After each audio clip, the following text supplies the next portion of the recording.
आनंद के उपन्यास में आनंद उपन्यासकार आनंद पर हावी है। उनके उपन्यासों में दार्शनिक गहराई है। उनमें वे मानवता के प्रति अपनी बुनियादी चिंता को प्रकट करते हैं। एक उपन्यासकार के रूप में आनंद की मुख्य विशेषताएं नीचे दी गई हैं। मिशन आनंद के लिए लेखक कला मानवता की सेवा का एक उदाहरण है। लेखक अपने विषय और समाज से जुड़ी गहरी भावनाएं से प्रभावित हुए बिना उनके उपन्यासों को पढ़ना असंभव है। उनके उपन्यास विरोध के उपन्यास हैं। उदाहरण कुली, जिसमें उन्होंने हृदय परिवर्तन लाने की दृष्टि से भारतीय जनता के दुख अस्तित्व का वर्णन किया है। कुली एक उद्देश्य से लिखी गई है। यह धरती पर आम आदमी की बेहद त्रासदी की तस्वीर है। आनंद ऐसा इसलिए करते हैं ताकि वास्तविक जीवन में मनुष्य की दुष्ट अंतरात्मा को सोचने के लिए प्रेरित किया जा सके। यदि राजा राव आध्यात्मिक काव्य उपन्यासकार हैं और नारायण नैतिक विश्लेषण के उपन्यासकार हैं, तो आनंद समाज सुधार के उपन्यासकार हैं, जो इस सामाजिक बुराई के रामबाण इलाज के साथ साथ जाति प्रथा की बुराइयों को भी दर्शाते हैं। इस प्रकार से आनंद एक मिशनरी कलाकार हैं सुधार के लिए। इस धर्म युद्ध की उत्साह और दलित लोगों की दुर्दशा में सुधार ने उनके उपन्यास को एक अतिरिक्त साहित्य रुचि प्रदान की। कुली एक लंबा उपन्यास है। यह एक मनु नाम 14 वर्षीय कुली के आर्थिक शोषण का वर्णन करता है।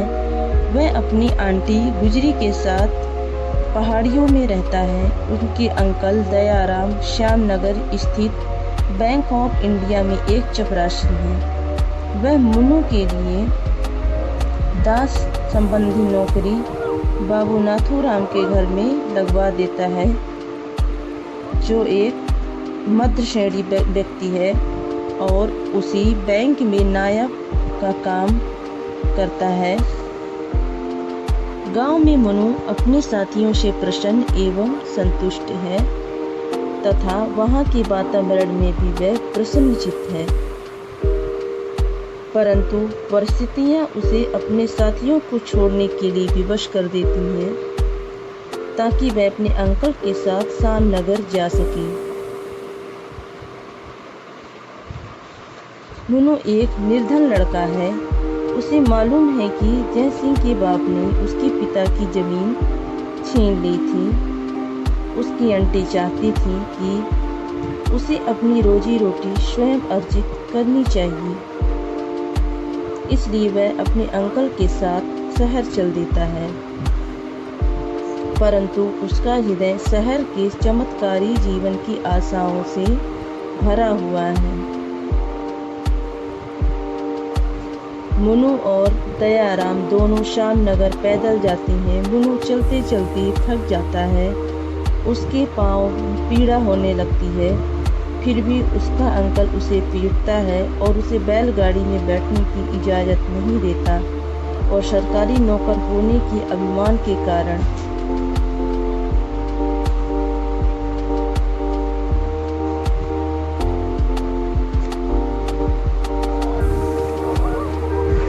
मनु और दयाराम बाबू नाथूराम के घर पहुंचते हैं तथा लड़का बीवी उत्तम कौर के सुपुर्द कर दिया जाता है, जो बाबू नाथूराम की बीवी है। बीवी उत्तम कौर बहुत ही चतुर तथा कठोर स्त्री है। वह गाली देकर बात करती है तथा रोज अपने बच्चों को निर्दयता से मारती है। मनु गांव का लड़का भूखा है। उसे भोजन नहीं दिया गया। जब इसके विपरीत जब दयाराम को पता चला, उसे काम करने को कहा गया। जैसे ही वह घर में दाखिल हुआ, वह दुखद स्थिति को पहचान लेता है तथा जब दयाराम उसे छोड़कर चला गया, वह महसूस करता है कि पहली दुनिया से उसका नाता समाप्त हो गया। यह सोचकर आंसू की धारा उसके गालों पर बहने लगती है। सवेरा होते ही उसे ढेरों गालियाँ मिलती हैं, परंतु कुल मिलाकर मुनु का जीवन बाबू नाथूराम के घर में भी दयनीय और दुखी है। कभी कभी वह अपने स्वामी के पुत्र और पुत्री के साथ खेलकर आनंद का अनुभव करता है। मुनु को इस प्रकार से सभी यातनाएं दी जा रही थी। एक दिन वह बिना भोजन किए अपने अंकल के घर शहर गया, परंतु उसे सहानुभूति और भोजन के स्थान पर उसे अंकल ने उसे मार पीट कर अपने घर से भगा दिया। विद्रोह की भावनाएं तथा एक विचार उस दृश्य से हट जाने का मुनु को बार बार तंग करने लगी।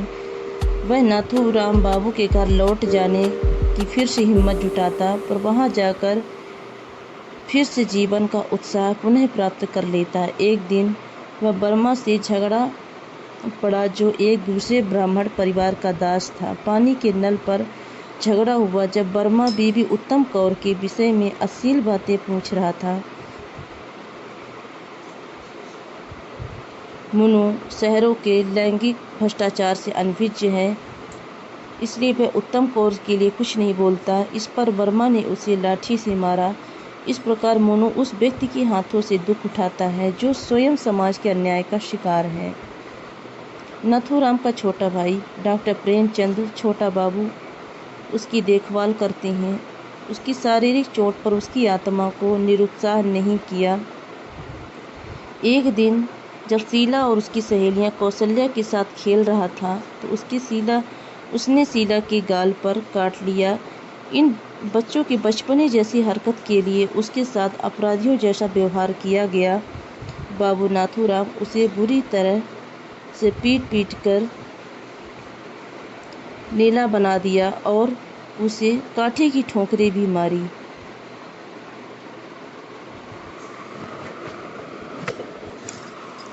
उसे डंडे से भी पीटा गया। इतना दुख उठाने के बाद घर छोड़कर भाग निकलता है।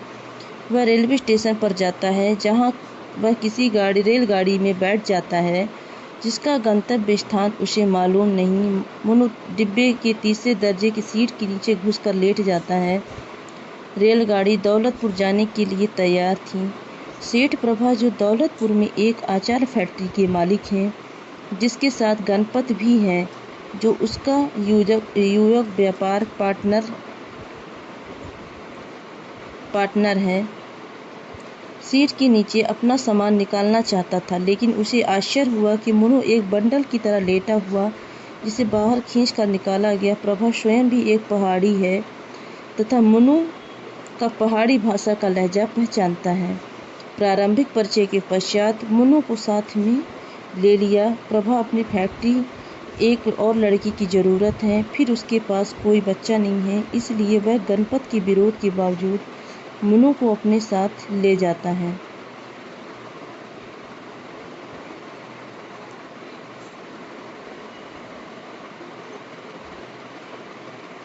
वे दौलतपुर पहुंचते हैं, अपने घर तथा साथ ही फैक्ट्री पर जाते हैं, जो कैट मिलर लेन पर स्थित है। पार्वती ने मुनु की सहर्ष स्वीकार किया। पार्वती प्रभा की बीवी है। भोजन खाकर वह सो जाता है। दोपहर बाद मुनु सोकर उठता है तथा प्रभा मुनु से कहता है कि वह जाकर फैक्ट्री को देख ले। महाराज भोंगा और तुलसी भी फैक्ट्री में काम करते हैं। गणपत के अधीन जो एक दुष्ट व्यक्ति है, मुनु, तुलसी, महाराज सभी एक मैत्रीपूर्ण माहौल में काम करते हैं, परंतु गणपत कभी कभी उन्हें पीटता है जब वह उन्हें सुबह सोता हुआ पाता है। सर टोडरमल, जो एक वकील था, फैक्ट्री से बाहर धुआं निकलता देख चिल्लाया। उसका बेटा रामनाथ उसके साथ था। श्रीमती टोडरमल भी बाहर आ गई। प्रभा को गणपत के कारण बीच में आना पड़ा। उसने सर टोडरमल के सामने विनम्रता का प्रदर्शन किया। फिर भी सर टोडरमल ने उसकी फैक्ट्री के विरुद्ध हेल्थ ऑफिस में शिकायत भेज दी, परंतु उसकी शिकायत पर कोई ध्यान नहीं दिया गया। सर टोडरमल कमेटी के सदस्य भी थे, अतः उसने हेल्थ ऑफिसर के खिलाफ रिपोर्ट भेजी। बोर्ड के सदर के बीच पड़ने से हेल्थ ऑफिसर ने प्रभा की फैक्ट्री को यथास्थान निरीक्षण करने का फैसला किया। मुनु ने प्रभा घबराया हुआ था, श्रीमती टोडरमल के पास क्षमा याचना के लिए दौड़ा।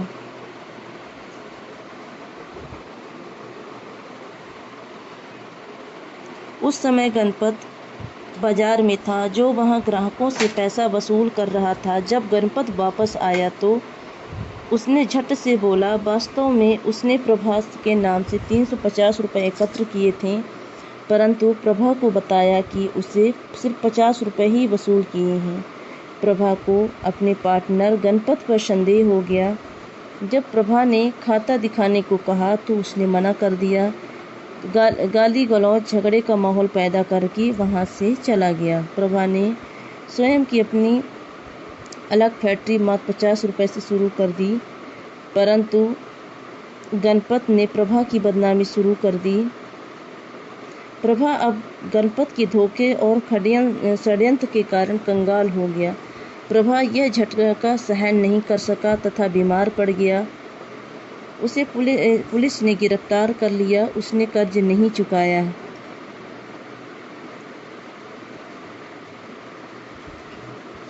महाराज और भोंगा गणपत के पास चले गए और उसने उन्हें अपने पास ले लिया, परंतु मुनु और तुलसी प्रभा पार्वती के पास ही रहीं। इन दोनों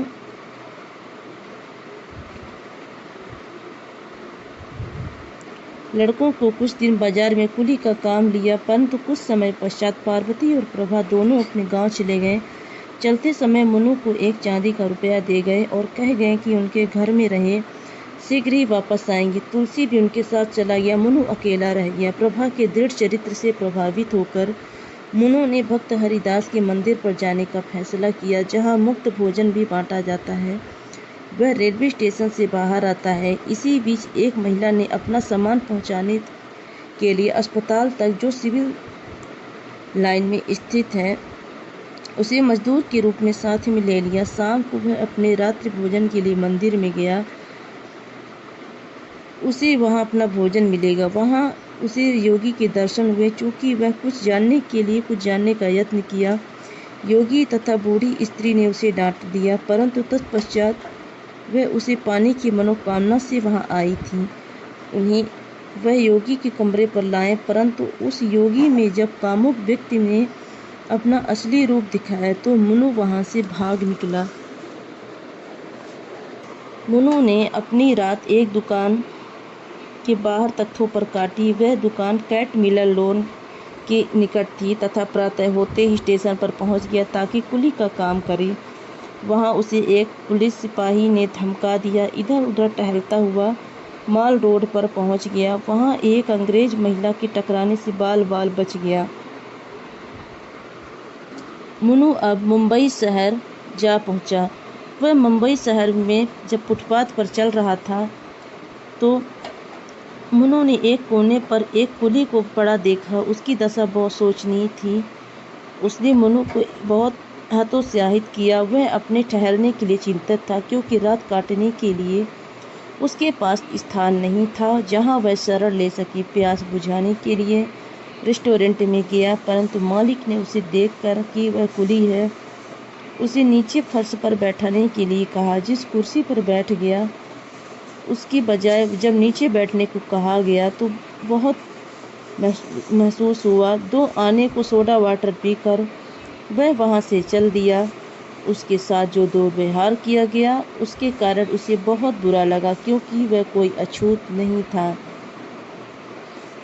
पुरुष और मुनु एक मित्र थे। पुरुष हरि था, जो कॉटन मिल में उसके साथ कार्य करता था, जो पुरुष मुनु का एक दोस्त था। मुनु उसके साथ इस आशा से ही लिया कि उसे मिल में कुछ काम दिलाएगा।